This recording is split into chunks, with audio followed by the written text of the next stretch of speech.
नमस्कार सभी प्रिय विद्यार्थियों, सुप्रभात। आज हम जो यहाँ पर पाठ्य चर्चा कर रहे हैं वो बीए प्रथम सेमेस्टर SSJU अल्मोड़ा, शोभन सिंह जीना विश्वविद्यालय अल्मोड़ा के पाठ्यक्रम में NEP 2020 के पाठ्यक्रम के अंतर्गत प्राचीन एवं भक्तिकालीन काव्य के तुलसीदास द्वारा रचित विनय पत्रिका पर आज हम बात कर रहे हैं, क्योंकि विनय पत्रिका के कई पद आपके पाठ्यक्रम में निहित हैं। अगर विनय पत्रिका के कई पद आपके पाठ्यक्रम में निहित हैं तो हमें विनय पत्रिका के बारे में भी जानना आवश्यक है। जैसे कल हमने रामचरितमानस के बारे में जाना था, क्योंकि मैं समझता हूं जैसे कल की क्लास रही, हमारी कक्षा रही, रामचरितमानस के सभी को मोटी मोटी जानकारी हो गई होगी। उसी प्रकार से आज मेरा ध्येय है कि जो विनय पत्रिका है ये एक ग्रंथ है। इस ग्रंथ में कवि द्वारा क्या राम के लिए क्यों लिखा गया है विनय पत्रिका, इस पर आज हम बात करेंगे। क्योंकि जब तक हम विनय पत्रिका को नहीं समझ पाएंगे तब तक हम उसके पदों को समझ नहीं सकते हैं। और ये क्लियर है क्योंकि विनय पत्रिका दो शब्दों से मिलकर बना है। सबसे पहला शब्द क्या है? विनय। दूसरा शब्द क्या है? पत्रिका। अब इन दोनों का अर्थ हमें जानना है। विनय का प्रार्थना। विनय का अर्थ क्या है? प्रार्थना, या इसे और थोड़ा सा अच्छा कर सकते हो तो निवेदन। पत्रिका क्या है? जो पत्र पत्रिका जो है वो पत्र है, और पत्र को हम एक थोड़ा सा और सिंपल भाषा में क्या कहते हो? इसे हम कहते हैं अर्जी। क्या कहते हैं? अर्जी। अब सोचिए कि तुलसीदास को तुलसीदास ने राम को क्या अर्जी लिखी थी, क्या प्रार्थना पत्र लिखा था? वही प्रार्थना पत्र है, ये काव्यात्मक प्रार्थना पत्र है। कि ऐसी क्या आवश्यकता पड़ गई कि तुलसीदास को विनय पत्रिका जैसा ग्रंथ लिखना पड़ा? इसलिए यह जो ग्रंथ है यह बहुत ही महत्वपूर्ण ग्रंथ है। इसमें यह कहा गया है कि तुलसी के राम को जानने के लिए, तुलसी के राम मतलब तुलसी के क्या थे? तुलसी के राम क्या थे? उनके भगवान थे। भगवान थे ना, जिसे हम बोलते हैं आराध्य। आराध्य थे तुलसी के। तुलसी के राम को जानने के लिए क्या पढ़ना चाहिए? रामचरित मानस। अगर आप तुलसी के राम को अच्छे ढंग से जानोगे तो ये ग्रंथ आपको पढ़ना चाहिए। और वास्तव में जिस पर हमारी कल पर चर्चा भी हुई है, बहुत अच्छी चर्चा हुई। अगर तुलसी को जानने के लिए क्या पढ़ना चाहिए? तुलसी क्या है? कवि है भाई। कवि ने अपने आराध्य के बारे में लिखा रामचरितमानस, जो कि घर घर में प्रसिद्ध है। अब तुलसी को अगर जानना है, किसको जानना है? तुलसी को।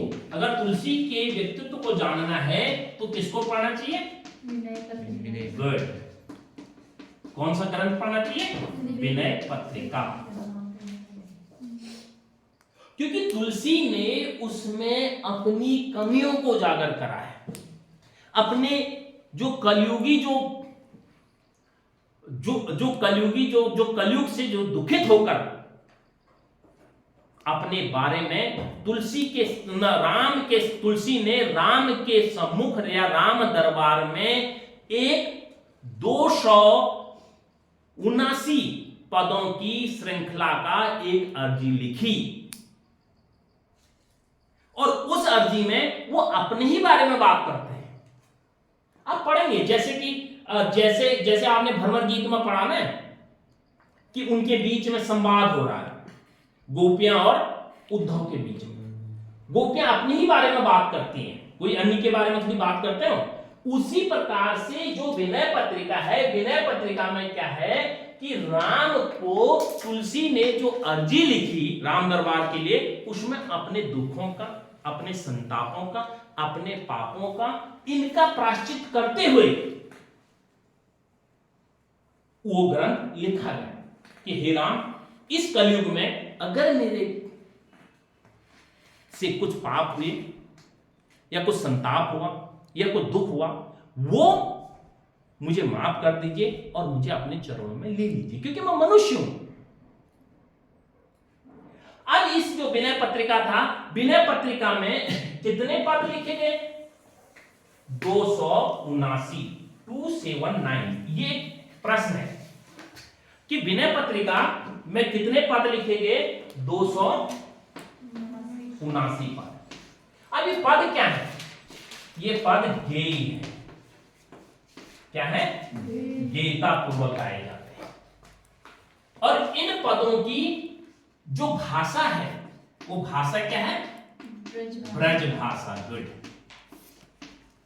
अब सूरदास जी ने कभी भी सब अवधि में काम नहीं किया, लेकिन तुलसीदास ऐसे कवि थे जिन्होंने कि अवधि भाषा में भी लिखा और ब्रज में भी लिखा।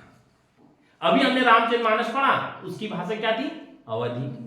अब हम विनय पत्रिका पढ़ रहे हैं, इसकी भाषा क्या है? ब्रज। और जो कि हम ब्रज भाषा में पहले पढ़ चुके हैं, भ्रमरगीत साहब, विनय, ये दोनों को हम पढ़ चुके हैं। और इसकी जो भाषा ब्रज भाषा थी, और इसमें जो रस है वो रस क्या है? शांत रस है।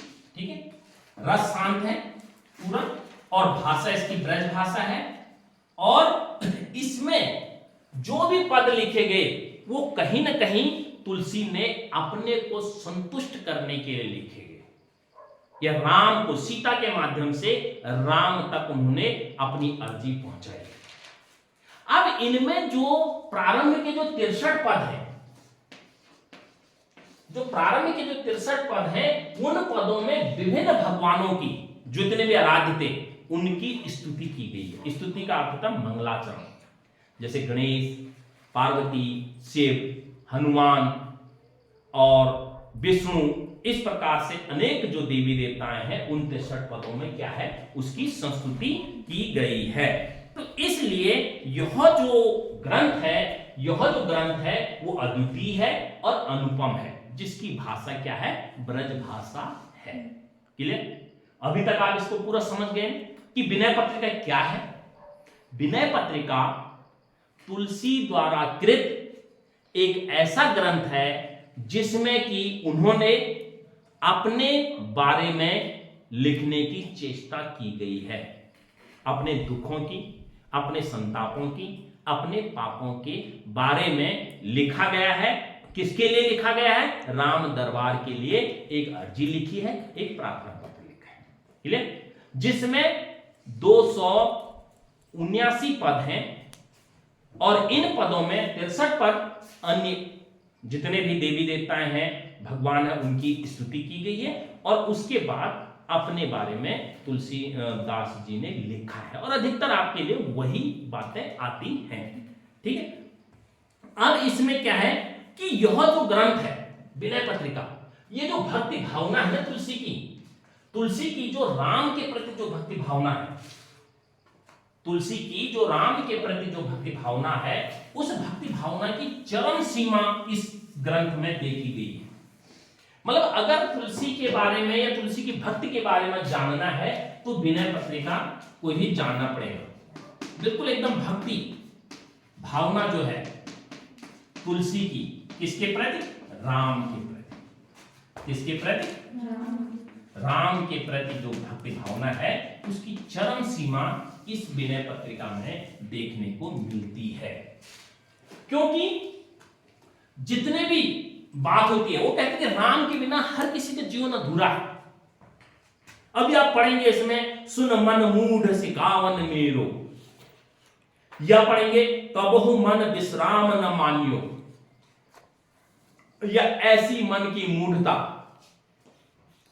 कई ऐसे पद हैं जिसमें कि वो अपने को कहते हैं कि मैं राम के बिना अधूरा हूं, राम, अगर राम की चरणों में, अगर राम की जो मतलब चरणों में मैं रहूंगा तो शायद मैं अपने आप को और अच्छा महसूस पाऊंगा।